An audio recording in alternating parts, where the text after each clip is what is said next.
دنیا لامحدود ہے، ناقابل تسخیر ہے، اور یہ بات بالکل سچ ہے۔ کبھی برمودا ٹرائی اینگلز نے ہمیں گہری سوچ میں مبتلا کیا تو کبھی تھیوری آف ایولیوشن نے ہمیں حیرانگی میں ڈال دیا۔ کبھی مختلف سائنسی تجربات اور انوینشنز نے ہمیں حیران کیا تو کبھی کسی انسنی، اندیکھی اور انکہی بیماری یا میڈیکل ایشوز نے ہمارے سامنے نئے چیلنجز کھڑے کر دیے۔ آج ہم بھی ایک ایسی ہی بیماری یا میڈیکل ایشو کے بارے میں بات کرنے جا رہے ہیں جو کہ پاکستان ہی میں سامنے آیا، لیکن یہ دنیا میں اپنی نوعیت کا سب سے انوکھا اور پہلا واقعہ ہے جس میں بچے سورج کی روشنی میں چلتے پھرتے اور نارمل روٹین کی زندگی گزارتے ہیں، لیکن سورج کے غائب ہوتے ہی وہ بے ہوشی کی حالت میں چلے جاتے ہیں۔ اس لیے ان بچوں کو نام دیا گیا سولر کڈز کا۔ السلام علیکم ناظرین، میں ہوں مہر شہزاد اور آپ دیکھ رہے ہیں میرا یوٹیوب چینل پوسٹ کا post mortem, journey to know the hidden facts. میں آپ کا شکر گزار ہوں کہ آپ نے میری ویڈیو دیکھنے کے لیے وقت نکالا۔ ناظرین، سب سے پہلے ہمارے اس چینل کو لائک کیجئے، سبسکرائب کیجئے اور بیل آئیکن کو ضرور پریس کیجئے تاکہ ہر آنے والی پوسٹ کی پوسٹ مارٹم رپورٹ آپ تک بر وقت پہنچ سکے۔ صوبہ بلوچستان کے شہر کوئٹہ سے محض 15 کلومیٹر دور ایک علاقہ میاں گنڈی میں محمد ہاشم خان نامی ایک شخص کے گھر پہلے 2 بچے پیدا ہوئے جو کہ بچپن ہی میں فوت ہو گئے۔ اس کے بعد اس کے گھر ایک بچہ پیدا ہوا جس کا نام اس نے شعیب رکھا۔ شعیب جیسے جیسے چلنے پھرنے کی عمر کو پہنچا تو اس کے گھر والوں نے محسوس کیا کہ شعیب سارا دن تو ٹھیک رہتا لیکن شام ہوتے ہی بالکل لاغر ہو جاتا اور رات ہونے تک بے ہوشی کی حالت میں مبتلا ہو جاتا۔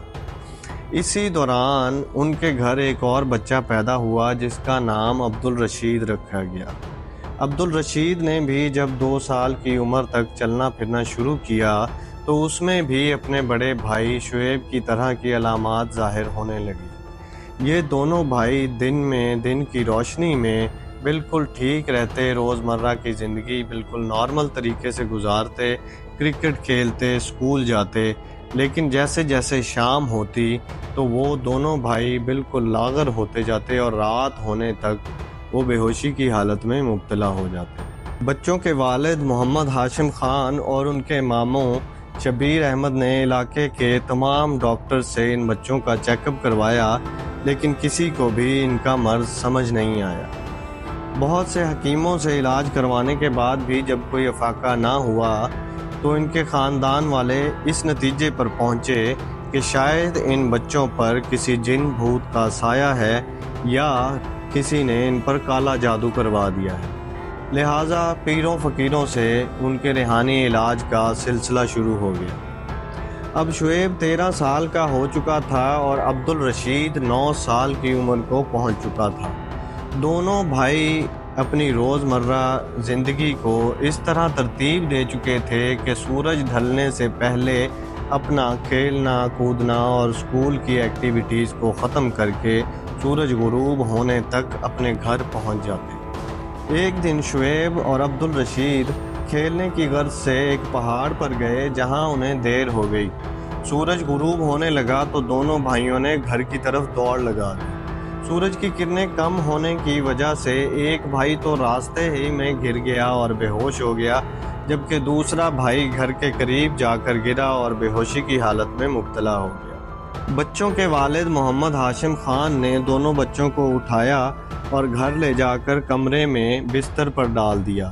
اہل علاقہ نے جب یہ سارا معاملہ دیکھا تو محمد ہاشم سے دریافت کیا تو محمد ہاشم نے اہل علاقہ کو بتایا کہ میرے دونوں بچے سارا دن سورج کی روشنی میں بالکل ٹھیک رہتے ہیں لیکن جیسے جیسے سورج غروب ہوتا ہے تو یہ انتہائی لاغر ہو جاتے ہیں اور رات ہونے تک بے ہوشی کی حالت میں چلے جاتے ہیں۔ ان کا جسم اکڑ جاتا ہے اور یہ کھانے پینے اور واش روم تک جانے سے قاصر ہو جاتے ہیں۔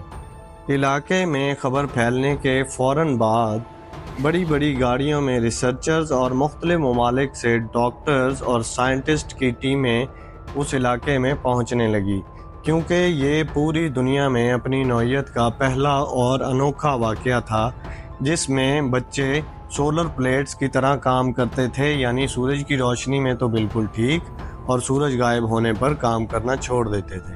اسی لیے ان بچوں کو سولر کڈز کا نام دیا گیا۔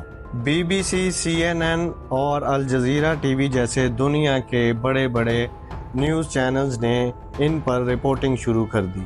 اس دوران Pakistan institute of medical science PIMS کے سربراہ اور اس وقت کے نگران وزیر صحت پروفیسر ڈاکٹر جاوید اکرم تک جب یہ بات پہنچی تو انہوں نے ڈاکٹر زمان کی سربراہی میں ایک ٹیم تشکیل دے کر علاقے میں بھیجی، جس نے شعیب، عبدالرشید، ان کے تیسرے چھوٹے بھائی محمد الیاس اور پوری فیملی کے بلڈ سیمپلز اکٹھے کیے اور ان پر ریسرچ شروع کر دی۔ پہلے ان بچوں کو کوئٹہ چلڈرن ہاسپٹل لایا گیا، پھر لاہور میں پیمز کی سیٹلائٹ جینیٹک لیب میں 19 ڈاکٹرز کے میڈیکل بورڈ نے ان بچوں کے 300 سے زائد ٹیسٹ کیے۔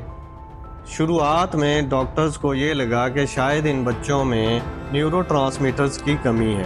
شروعات میں ڈاکٹرز کو شدید مشکلات کا سامنا کرنا پڑ رہا تھا، کیونکہ یہ پوری دنیا میں اپنی نوعیت کی پہلی بیماری تھی۔ پھر ان بچوں کو اسلام آباد پیمز لایا گیا۔ 19 ڈاکٹرز کے پینل میں 8 مزید ڈاکٹرز کو شامل کر کے 27 ڈاکٹرز کی ایک ایسی میڈیکل ٹیم تیار کی گئی جس میں میڈیکل فیلڈ کے تمام شعبہ جات کے ڈاکٹرز موجود تھے۔ ایک طویل ریسرچ کرنے کے بعد پروفیسر ڈاکٹر جاوید اکرم نے ان بچوں کو سورج غروب ہونے تک ڈوپامین کی ٹیبلٹس دی، جس سے سورج غروب ہونے کے بعد بھی یہ بچے بالکل ٹھیک رہے، یعنی وہ بے ہوشی کی حالت میں نہیں گئے اور نہ ہی ان کا جسم اکڑا۔ یہ دونوں بچے بہت زیادہ خوش تھے کیونکہ 13 سالہ شعیب اور 9 سالہ عبدالرشید نے اپنی زندگی میں پہلی دفعہ رات کا منظر دیکھا۔ اب شعیب، عبدالرشید، تمام ڈاکٹرز اور بچوں کا پورا خاندان بہت زیادہ خوش تھا کیونکہ ان کو امید کی کرن نظر آ چکی تھی۔ پروفیسر ڈاکٹر جاوید اکرم کے مطابق یہ بچے اس رات پوری رات بہت زیادہ شرارتیں کرتے رہے اور کھیلتے کودتے رہے اور ان کی خوشی دیدنی تھی۔ اب پراپر ٹریٹمنٹ کے بعد شعیب اور عبدالرشید بالکل نارمل زندگی گزار رہے ہیں۔ میں امید کرتا ہوں کہ آپ کو اس پوسٹ کی پوسٹ مارٹم رپورٹ کافی دلچسپ لگی ہوگی۔ اپنا اور اپنے ارد گرد کے لوگوں کا بہت سارا خیال رکھیے گا۔ اللہ حافظ۔